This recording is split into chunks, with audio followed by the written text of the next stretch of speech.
Ayan o, bagong kasal pa lang pero parang sanay na si Dahlia sa bahay na to ah. Baka mas maayos ka pa mag-ayos kesa kay Aris nung binata pa yan dito. Ay, naku, hindi po. Gusto ko lang po kasing maging maayos ang bahay. Lalo na po, bago pa lang ako dito. Ayoko pong makadagdag sa abala sa inyo. Hayaan mo na yan, Bruno. Ganyan talaga si Dahlia. Masinop yan sa lahat ng bagay kaya sigurado akong magiging maayos dito sa bahay. Kuya Bangis.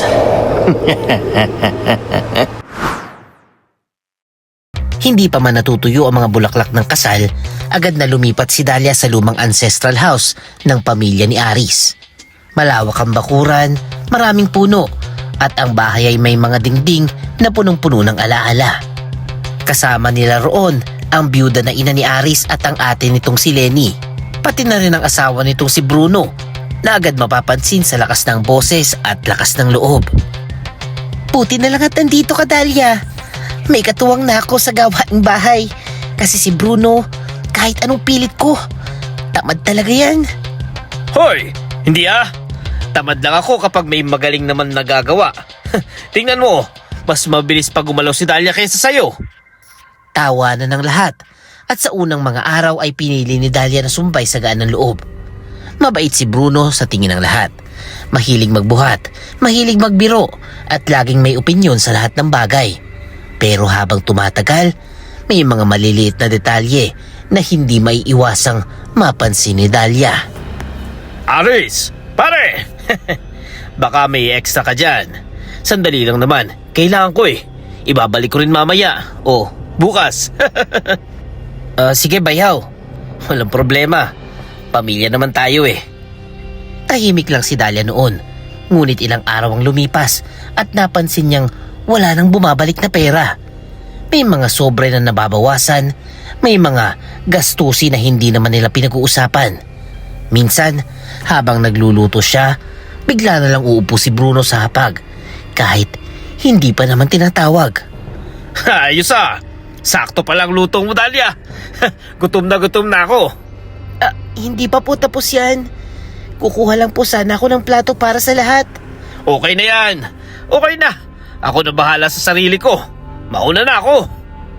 Pinili pa rin ni Dahlia na manahimik. Tinuruan siyang igalang ang mga biyenan at bilas. Huwag maging sanhi ng gulo. Huwag agad maghinala.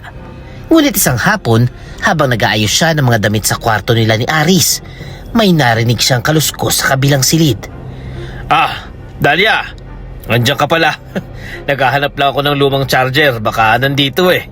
Ay, wala po yatang charger dyan. Gamit po namin ni Aris ang nasa drawer na yan. Sandali lang naman. Tingin-tingin lang naman ako eh. Napansin ni Dahlia ang paraan ng pagtingin ni Bruno. Hindi bastos, ngunit mabigat. Parang may sinusukat, parang may binibilang. Nang magtama ang mata nila, bigla siyang nakaramdam ng kakaibang lamig, kaya agad niyang ibinaba ang tingin. Tumating ang araw na kailangang umalis ni Aris para sa isang linggong trabaho sa Karatig Bayan. Maaga pa lamang ay nag-aayos na ito ng gamit. Pasensya ka na, Dahlia ha. Sandali lang naman ito. Babalik din ako kagad. Okay lang. Basta mag-iingat ka palagi ha. Kami na muna ang bahala dito. Huwag ka mag-alala paring bayaw. Kami ang magbabantay kay Dahlia dito. Tumawa si Bruno, pero si Dahlia ay nakakunot ang noo. Nang tuluyan nang umalis si Aris, parang may nagbago sa bahay. Mas malakas ang yabag, mas mahaba ang anino, mas mabigat ang katahimikan kapag walang nagsasalita. Sa unang gabi na wala si Aris, narinig ni Dahlia ang pagbukas ng ilaw sa sala kahit hating gabi na. Naroon si Bruno, nakaupo mag-isa, may hawak na baso, nakatingin lamang sa dilim. Hindi ka pa matutulog, Dahlia? Opo, matutulog na nga po. Nagkatinginan sila saglit. Walang ngiti sa mukha ni Bruno, walang biro, tanging isang titig na hindi mabasa. Mabilis na pumasok si Dahlia sa kwarto at sinara ang pinto. Pilit nitong pinapakalmang dibdib. Sa gabing yon, unang beses niyang naramdaman na ang bahay na akala niyang magiging tahanan ay maaaring may lihim na hindi pa niya nauunawaan. Ang lihim na yon ay nakatira kasama nila. Tinatawag nilang pamilya. Hoy, Lenny! Pakisabi naman kay Dahlia. Lakasan yung volume ng TV. Wala akong marinig na balita. Parang bulong lang eh. Parang hindi siya marunong makisama sa may-ari ng bahay ah. Ay, pasensya na po. Hininaan ko lang po sana kasi madaling araw na at baka po magising si nanay. Bahala na yan si nanay. Sanay na yan. Saka ako naman ang gumagastos sa inumin dito ah.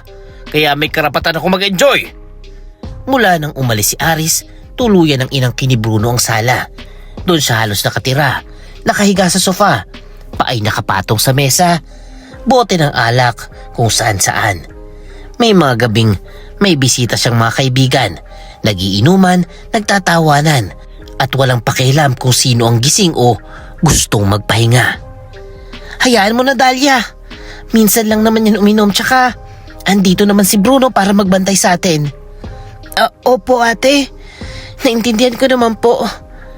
Pero hindi yun paminsan-minsan, araw-araw na. Sa kusina, tahimik na nagluluto si Dahlia. Sinisigurong tama ang timpla dahil may edad ng biyenan. Hindi pa man natitikman ang ulam, may komento na agad. Ano ba yan, Dahlia? Parang walang asin to ah. Ganyan ba talaga magluto sa eskwelahan nyo? Puro tsok yata yung alam mo eh. Pasensya na po. Dadagdagan ko na lang po, Kuya Bruno. Hindi na. Hindi yan pasensya. Ayusin mo kasi trabaho mo dito. Hindi ka na bisita dito ha. Kinagat ni Dahlia ang labi niya. Hindi siya sumagot. Ngunit sa bawat salita ni Bruno, parang may hinihigop na lakas mula sa kanya. Kapag naglilinis siya ng bahay, sinusundan siya ni Bruno ng mata. Ayan o, may alikabok pa sa paligid. Ganyan ba talaga kayo maglinis sa pamilya ninyo? Kanina ko lang naman po nilinis yan. Hindi halata eh, parang hindi ka nilinis eh. Isang umaga, napansin ni Dahlia na bukas ang bodega nila ni Aris. Pagdiin niya sa loob, nandun ang mga kahon at damit ni Bruno. Kuya Bruno, bakit po nandito yung mga gamit ninyo? Nilipat ko na. Mas maluwag dito, tsaka pamilya naman tayo ah. Bahay natin to, di ba? Pero gamit po namin ni Aris. Ohoy! Huwag ka nang magbilang-bilang dyan. Asawa ka ng kapatid ng asawa ko. Ibig sabihin pare-pareho lang tayo dito. Tumahimik si Dahlia. Sa likod niya, naroon si Lenny nakatingin sa kanila. Tama naman si Bruno. Huwag ka na lang magdrama, Dahlia ha. Sa gabing yun, hindi na kinaya ni Dahlia. Lumabas siya ng bahay at nagpunta sa maliit na tindahan sa kanto kung saan niya nakita ang kaibigan niyang si Mario. Dahlia, ano ginagawa mo dito? Parang namamaga mata mo ah. May problema ka ba? Mario, hindi ko alam kung tama pa ba ang pakiramdam ko. Parang hindi na ako tao sa sarili kong bahay. Ha, bilas mo ba yan? Oo. Ingat ka. May mga taong ginagamit ang salitang pamilya para mangapi ha. Hindi lahat ng kamag-anak marunong rumispeto ha. Bumalik sa isip ni Dahlia ang mga bulungan ng matatanda sa baryo. Makapal na mukha. Noon niya lang naintindihan kung gaano kabigat ang salitang yun. Pag uwi niya, lasing na lasing si Bruno. Nakaupo ito sa sala, halos hindi na makatayo.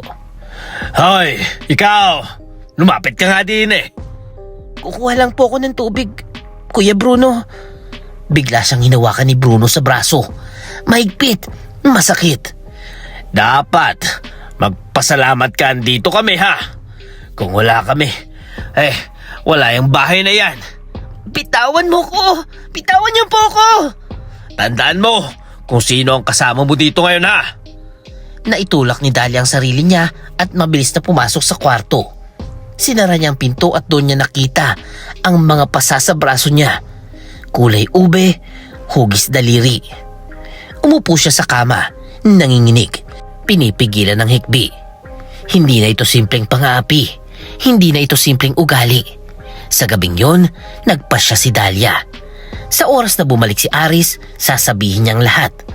Ang sigaw, ang pananakot, ang pag-angkin at ang hapdi ng kamay ni Bruno. Habang nakatitig siya sa kisame, malinaw na malinaw sa isip niya ang isang bagay. Kung hindi siya kikilos ngayon, tuluyan ang aangkinin ni Bruno ang bahay at baka pati ang katahimikan ng buhay niya madamay. Nanay, narinig niyo po ba yung parang may kumakamot sa ilalim ng sahig gabi-gabi? Hindi po ako mapalagay. Kahit anong gawin ko, hindi ako makatulog. Ay, naririnig ko yan minsan, anak. Akala ko nga ay daga lamang. Oh, lumang kahoy. Huwag mo na lamang masyadong pansinin at isipin ha. Baka mapraning ka pa iha, Dahlia. Pero hindi yung daga. Alam ni Dahlia yun sa bawat hibla ng katawan niya. Tuwing sasapit ang hating gabi, kapag tahimik na ang buong bahay at tanging huni ng kuliglig ang maririnig, may mabagal na kaluskos mula sa ilalim ng sahig. Hindi pa dalos-dalos, hindi nagmamadali. Parang may sinasadyang galaw. Kapag pipikit siya at magdarasal, saka ito tumitigil. Isang umaga, habang naghahanda siya ng almusal, napansin niyang nawawala ang sandok. Hinanap niya ito sa lababo, sa kalan, sa estante. Wala. Nagbuntong hininga siya at kumuha ng iba. Pagbalik niya sa mesa makalipas ang ilang minuto, naroon ang sandok. Nakapatong sa gitna ng mesa. Malinis, tuyo, parang sinasadyang pakita. Ate Lenny, kinuha niyo po ba yung sandok kanina? Hindi baka naiwan mo lang yan kung saan kanina. Hindi siya sumagot. Tahimik lang siyang tumalikod. Pero malamig na pawis ang tumulo sa batok niya. Habang tumatagal, may kung anong mabahong amoy na nagsisimulang kumalat mula sa kwarto ni Bruno. Hindi ito amoy alak, hindi amoy pawis. Parang nabubulok na dahon na may halong matamis. Tuwing dadaan siya sa tapat ng pinto, kumikirot ang ulo niya. Bruno, parang may amoy galing sa kwarto ninyo. Baka po may napanis. Arte mo talaga. Amoy bahay probinsya yan. Hindi ka lang sanay. Sinara nito ang pinto ng malakas. Sa sandaling yon, may narinig si Dahlia sa loob. Mahina, paulit-ulit, parang bulong. Isang hapon, habang nagwawali siya sa bakuran, lumapit ang kapitbahay na si Crispin. Hindi ito karaniwang palabiro. Maputla ang mukha at panay ang lingon sa paligid. Dahlia, huwag ka sanang matakot pero may nakita ko gabi dyan eh. Ano yun, Kuya Crispin? Yung bilas mo. Nakita kong pumunta doon sa lumang kubo. Sa gilid ng bukid, yung sinasabi nilang tirahan ng mangkukulam. Nanlamig ang kamay ni Dahlia. Narinig na niya ang kwento tungkol sa kubong yon mula pa nung bata pa siya. Mga hayop na biglang namamatay, mga pamilyang nagkakasakit ng sabay-sabay. At mga asawang biglang nagbabago ang ugali. Kinagabihan, hindi na siya nakatulog. Binuksan niyang cellphone at hinanap ang tungkol sa relasyon ng bilas. Doon niya nabasa na sa tradisyon, hindi raw basta-basta kinukontra ang bilas dahil maaaring magdala ng malas o sumpa sa buong pamilya. Ngunit habang binabasa niya yun, mas lalo niyang naramdaman na parang may kung anong nakakapit sa bahay. Hindi na niya kinaya. Kinaumagahan, maaga siyang lumabas at nagtungo sa dulo ng baryo. Sa bahay ni Lolo Pio, ang kilalang albularyo. Umupo ka, anak, at sabihin mo sa akin kung bakit mabigat ang balikat mo pagpasok pa lamang. Lolo Pio, parang may mali po sa bahay namin. May naririnig akong hindi dapat marinig. May nawawala at bumabalik. At parang may sumusunod na amoy ng kamatayan. Tahimik na pumikit si Lolo Pio. Hinawakan ng baston at marahang umiling. Hindi mapakali ang espiritu sa paligid mo. May tumatawag sa kanila at hindi yun aksidente lamang. Si Bruno po ba yun? Hindi ko man banggitin ang pangalan eh. May bumubulong ng mga salitang hindi para sa mga buhay. Kumuha ang matanda ng dahon ng palma at isang supot ng asin. Ilagay mo ito sa mga pintuan, bintana, at tandaan mo ang isang bagay, anak eh. Huwag na huwag mong tititigan ang mga mata niya kapag bumubulong siya. Doon siya kumakapit eh. Pamilya po siya, Lolo. Bilas ko nga po siya eh. Hey, minsan ang pinakadelikadong kaaway ay yung tinatawag mong kapamilya. Pagbalik ni Dahlia sa bahay, Tahimik ang paligid. Nakaupo si Bruno sa sala. May hawak na maliit na bagay na agad niyang sinara na makita siya. May kung anong pabulong na lumabas sa bibig nito. Naalala ni Dahlia ang babala. Inilayo niyang tingin. Habang nilatag niyang asin sa may gilid ng pinto, nanginginig man ang kamay niya. Buo ang kanyang loob. Hindi na siya basta maghihintay. Hindi na siya mananahimik. Kahit pa ang dilim ay manggaling sa sariling bilas, gagawin niyang lahat para ipagtanggol ang tahanang pinili niyang maging pamilya.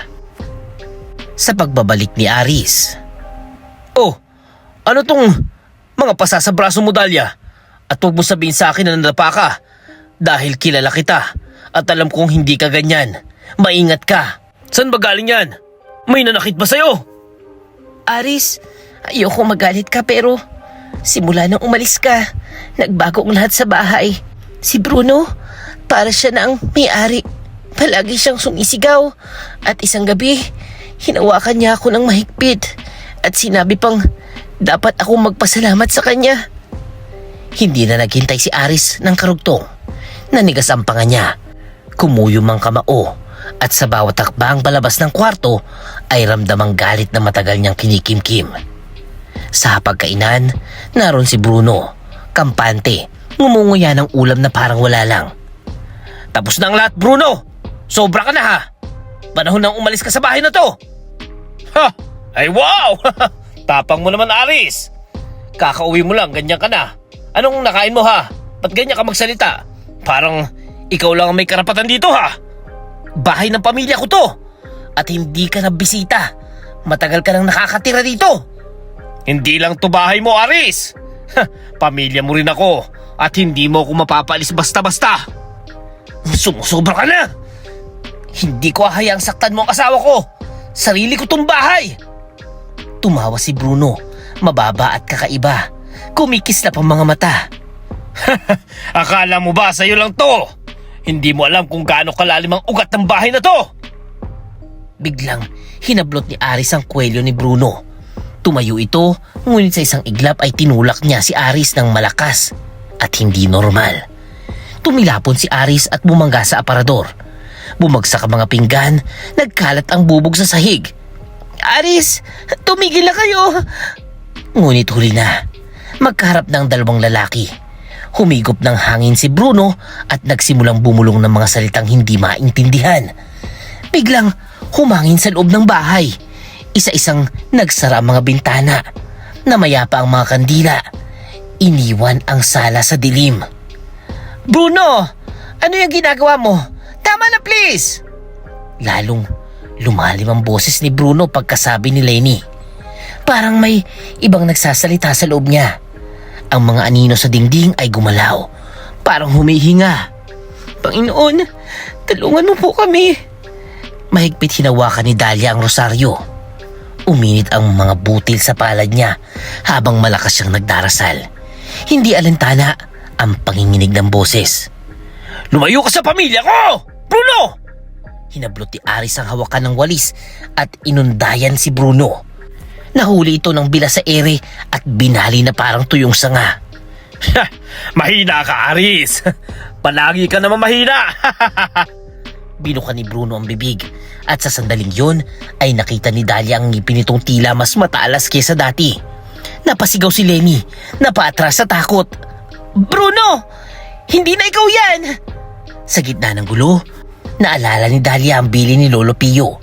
Tumakbo siya sa kusina, kinuha ang garapon ng asin at buong lakas na hinagis kay Bruno. Sa ere pa lang ay sumabog ang garapon. Pumutok ang liwanag na parang kidlat. Napatras si Bruno. Napasigaw sa sakit. Umuusok ang balat. Ano to? Biglang bumalik ang hangin sa normal. Umilaw ang paligid. Napatras si Bruno patungo sa pintuan. Nakatingin ito sa kanila. Punong-puno ng galit. Hindi pa tapos! Pagbabayaran yung lahat to!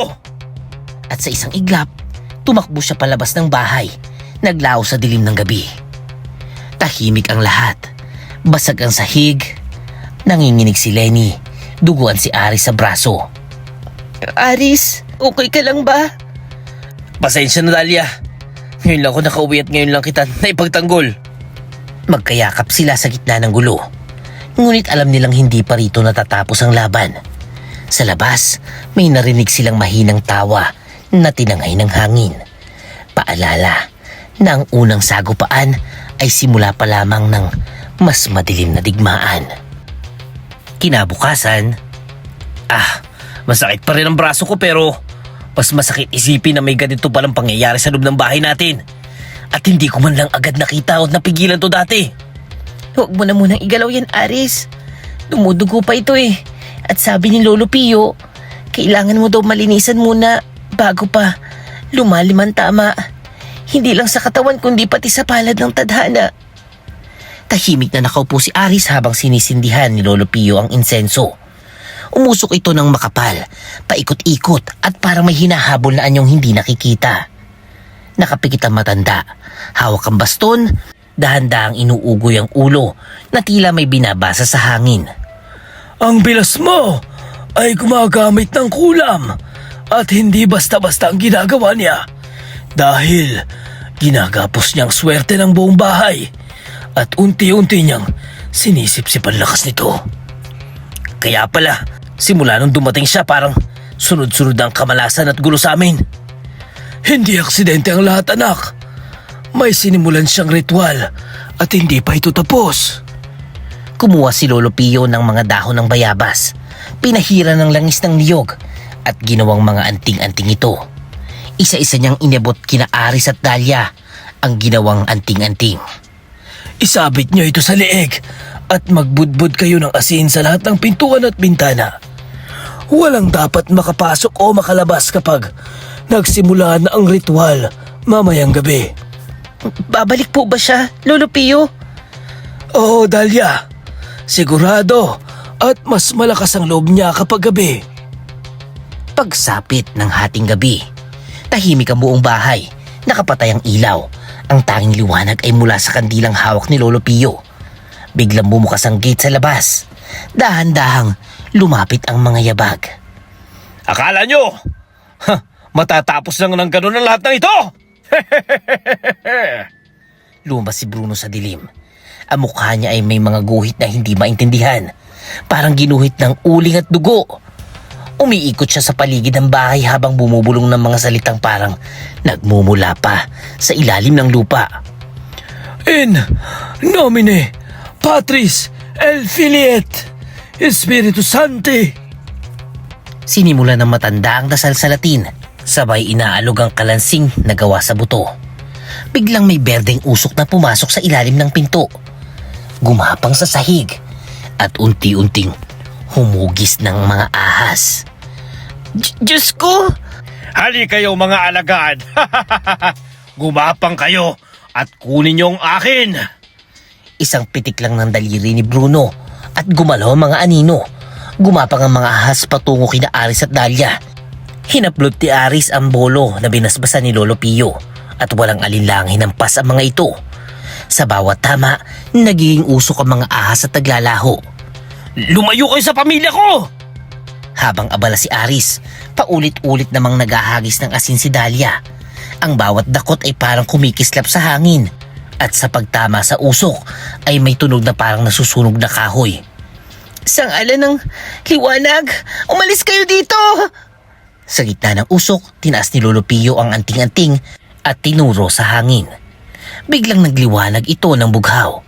Umalingaw-ngaw ang sigaw ng mga nilalang na hindi nagkikita. Parang sabay-sabay silang nasasaktan. Hindi pa to tapos! Inangat ni Bruno ang dalawang kamay at biglang umikot ang hangin.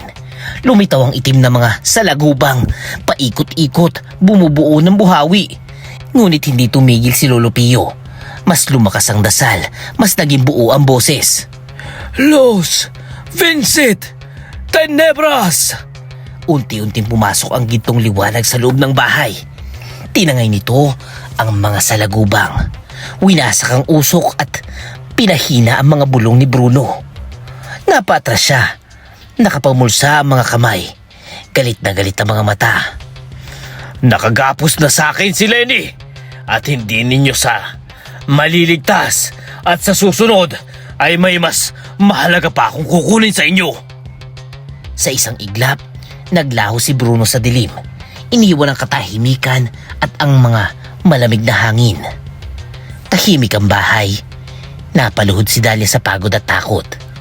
Hinawakan ni Aris ang kamay niya. Hindi pa tapos ang laban, Dahlia. Pero hindi na tayo mag-iisa. Tama. At tandaan ninyo mga anak, kapag ang kulam ay sinimulan sa loob ng pamilya, mas masakit itong putulin, pero kailangan niyong maghanda dahil mas mabigat ang kapalit sa susunod. Sa labas, muling umihip ang hangin. At sa katahimikan ng gabi, alam nilang ang digmaan sa pagitan ng liwanag at dilim ay lalo pang lalalim. Makinig kayo ng mabuti dahil hindi ordinaryo ang kalaban ninyo at mas matagal na siyang naglalakad sa dilim kaysa sa inaakala ninyo. Sumisikat pa lamang ang araw nang magsalita si Lolo Pio. Pagod na ang lahat, ngunit walang tulog. Ang amoy ng insenso ay nakabitin pa rin sa hangin at ang sugat sa braso ni Aris ay namamaga, parang may sariling pulso. Lolo, sabihin niyo na po ang totoo kung ano ba talagang kinakaharap namin dahil ayoko mangyari ulit ang nangyari kagabi. Noon ay iba si Bruno, anak. Isa siyang manghihilot at mangunguha ng halamang gamot. Tinutulungan niya ang mga may sakit at may mabuting puso siya ayon sa mga kwento. Pero ano pong nangyari, Lolo Pio? Nang mamatay ang kanyang ina, doon siya nabaliw sa paghahanap ng kapalit ng pagkawala. At doon niya nakilala ang isang mangkukulam na nagturo sa kanya ng bawal na kaalaman. Tahimik si Dahlia. Ramdam niyang bigat ng bawat salita. Tinuruan siyang gumamit ng kulam na nakatali sa pamilya. Hindi basta kung sino ang pwedeng lapitan, kundi kailangan niyang pumasok sa loob ng tahanan. Kaya siya nagpapakasal at nagiging bilas. Ibig sabihin, sinasadya na lahat ng to. Oo, at sa bawat pamilyang napapasukan niya, ay kinukuha niya ang swerte, lakas at minsan, pati na nga ang buhay. Hindi napigilan ni Lenny ang sarili niya. Bigla siyang umiyak, yakap ang tuhod. Totoo yan, Dahlia. Minsan, may nakita akong libro sa ilalim ng kama namin ni Bruno. Itim ang pabalat, may mga guhit ng bahay at mga pangalan ng pamilya na parang minarkahan. Pero, bakit naman po hindi mo sa akin sinabi nun, Ate Lenny? Siyempre, natakot ako tuwing bubuksan ko yung libro, parang may bumubulong sa akin at kapag tinatanong ko si Bruno, nag-iibang mukha niya. Nakagapos ka na, Lenny. Hindi mo kasalanan. Ngunit, kailangan mong kumawala kung gusto mong mabuhay pa. Lumapit si Dahlia kay Lenny at hinawakan ang kamay nito. Ate, kailangan mong lumayo sa kanya. Kahit pansamantala hindi ka ligtas. Hanggat kasama mo siya. Oo, natatakot ako, Dahlia. Mas natatakot na akong manatili dito. Sa tulong ni na Aris at Dahlia, nag-empake si Lenny at pansamantalang lumipat sa bahay ng tiyahin nilang nasa kabilang baryo. Habang umaalis siya, parang may bigat na nawala sa hangin ng bahay. Kinahaponan, nagtungo sina Dahlia at Aris sa simbahan. Kinausap nila ang pari at mga matatanda sa baryo. Isa-isa nilang sinalaysay ang lahat, mula sa mga pasa hanggang sa mga bulong at ritual. Hindi lang ito laban ng isang pamilya. Kung totoo ang sinasabi ninyo, kailangan ng sama-samang panalangin dito. Banggit ng pari. Sumabat naman ang isang matandang konsehal. Sa pista natin gawin kapag buo ang baryo at malakas ang dasal ng lahat, ano? Napagkasunduan nila na sa araw ng fiesta gaganapin ang huling pagtutuos. Hindi sa dilim kundi sa gitna ng liwanag at panalangin. Handa na akong tumulong. Kung kailangan gagawin ko lahat kahit anong mangyari. Tama ka, Crispin. Maging ako hindi ko papabayaan si Dahlia. Kung may lalabanan tayo, lalaban ako. Yan naman ang sagot na marahan ni Mario. Sa bakuran ng simbahan, naghahanda ang mga tao. May mga bote ng banal na tubig, mga krus, rosaryo at isang sibat na kawayan na pinatalas ng mga matatanda. Hindi naman kami sanay sa ganito pero hindi namin nahayaang may sumira sa baryo natin, ano? Dagdag pa ni Mario. Sa gabing yun, magkatabi sa kama si Dalia at Aris, magkahawak ang kamay.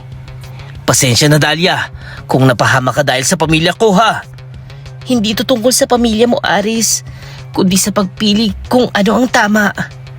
Tumingin siya sa mata ng asawa niya, buo ang loob. Hindi lang tayo ang target niya. Kapag hindi natin siya pinigilan, lilipat lang siya sa susunod na pamilya, di ba? Oo, tatapusin natin to, Dalia. Sa fiesta, kahit anong mangyari, tutuloy natin to. Sa labas, nagsisimula ng magbiti ng mga banderitas. Ang baryo ay naghahanda para sa kasiyahan. Hindi alam na sa likod ng mga ilaw at awit ay isang digmaan ang naghihintay. Sa kaibuturan ng dilim, may isang aninong nakangiti, naghihintay ng tamang oras. Dumating na ang oras ng pagtutuos. May mali ngayong gabi.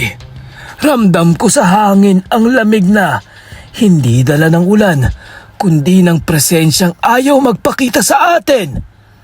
Masaya ang buong baryo. May mga parol na nakasabit sa mga poste. May tugtog ng banda at ang amoy ng kakanin ay humahalo sa usok ng kandila. Ang mga tao ay nagsasayaw, nagdarasal, nagkakantahan. Walang kaalam-alam na sa gitna ng kasiyahan ay may matang nagmamasid. Aris, tingnan mo yung nasa gilid ng plaza. Yung may balabal. Hindi siya sumasabay sa sayaw. Kanina ko pa siya tinitingnan. Nakikita ko siya. Huwag ka mag-alala, Dalia. Sundan natin pero dahan-dahan lang, okay? Unti-unti nilang inakay ang figura papalapit sa simbahan.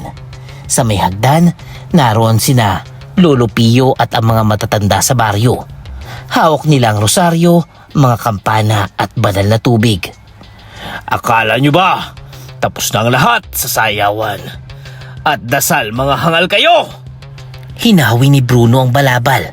Kumislot ang balat niya na parang may gumagalaw sa ilalim. Umunat ang bibig niya, mas malapad kesa dapat. At ang boses niya ay tila sabay-sabay na nagsasalita. Sa tingin nyo, kaya nyo akong pigilan gamit ang panalangin na yan? Sa ngalan ng may kapal at ng Arkanghel Miguel, simulan na natin! Tumunog ang mga kampana. Umalingaw ang dasal. Biglang may itim na kidlat na humampas sa rebulto ng santo. Nabasag ito at nagkagulo ang mga tao. Ngunit sa halip na tumakbo, maraming nanatili. Naghawak-hawak ng kamay. Bumuo ng bilog sa paligid ni Dalia at Aris. Panginoon, tigyan niyo ako ng lakas. Please.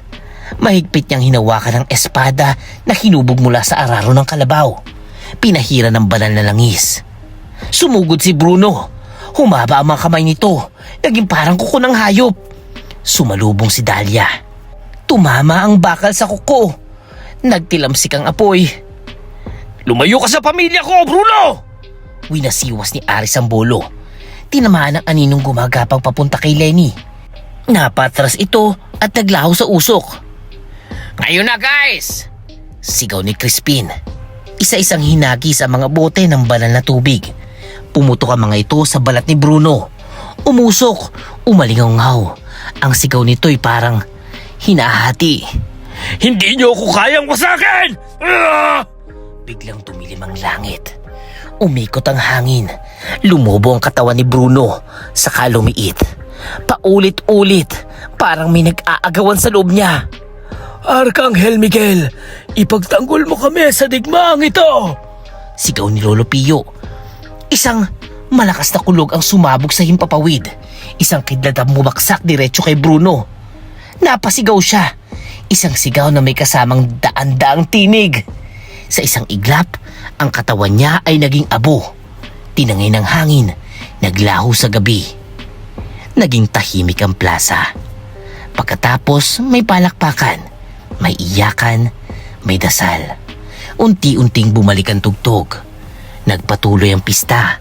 Parang muling sinilang ang baryo. Ilang linggo ang lumipas, tahimik na ang bahay. Lumipat na si Lenny sa magulang nila at unti-unti nang gumagaling. Isang umaga, hawak ni Dahlia ang pregnancy test. Nanginig ang kanyang kamay. Aris, magiging 3 na tayo. Yumakap si Aris sa kanya.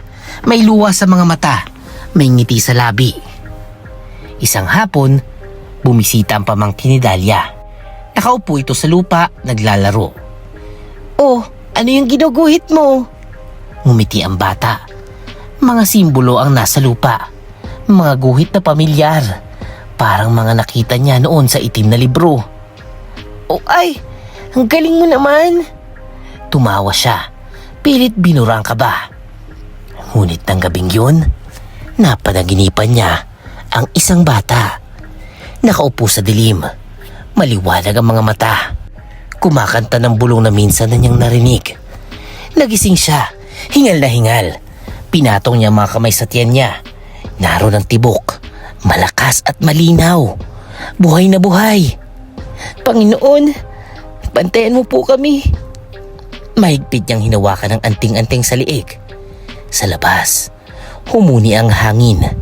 At sa katahimikan ng gabi, malinaw ang isang katotohanan. Hindi lahat ng dilim ay nawawala kapag natatalo ang pinagmulan nito. At minsan, ang pinakamalakas na kalaban ay nagsisimula muli sa loob ng tahanan. Wakas. At yan ang storya ng bilas na si Bruno. Minsan, ang pinakamapanganib na dilim ay nagmumula sa taong tinatawag mong pamilya. Kapag ang kasamaan ay pinapasok sa loob ng tahanan at pinabayaan sa ngalan ng respeto, hindi ito nawawala. Lumilipat lamang. At kahit mapatay ang pinagmulan, may mga sumpang naghihintay lang ng tamang panahon para muling magising. Kung nagustuhan yung ating story, please comment yes. At kung may real life stories kayo na nakakatakot at gustong i-feature sa ating channel, please comment your email. At syempre, huwag kalimutang mag-like, mag-share, mag-comment at mag-subscribe na kay Kuya Bangis.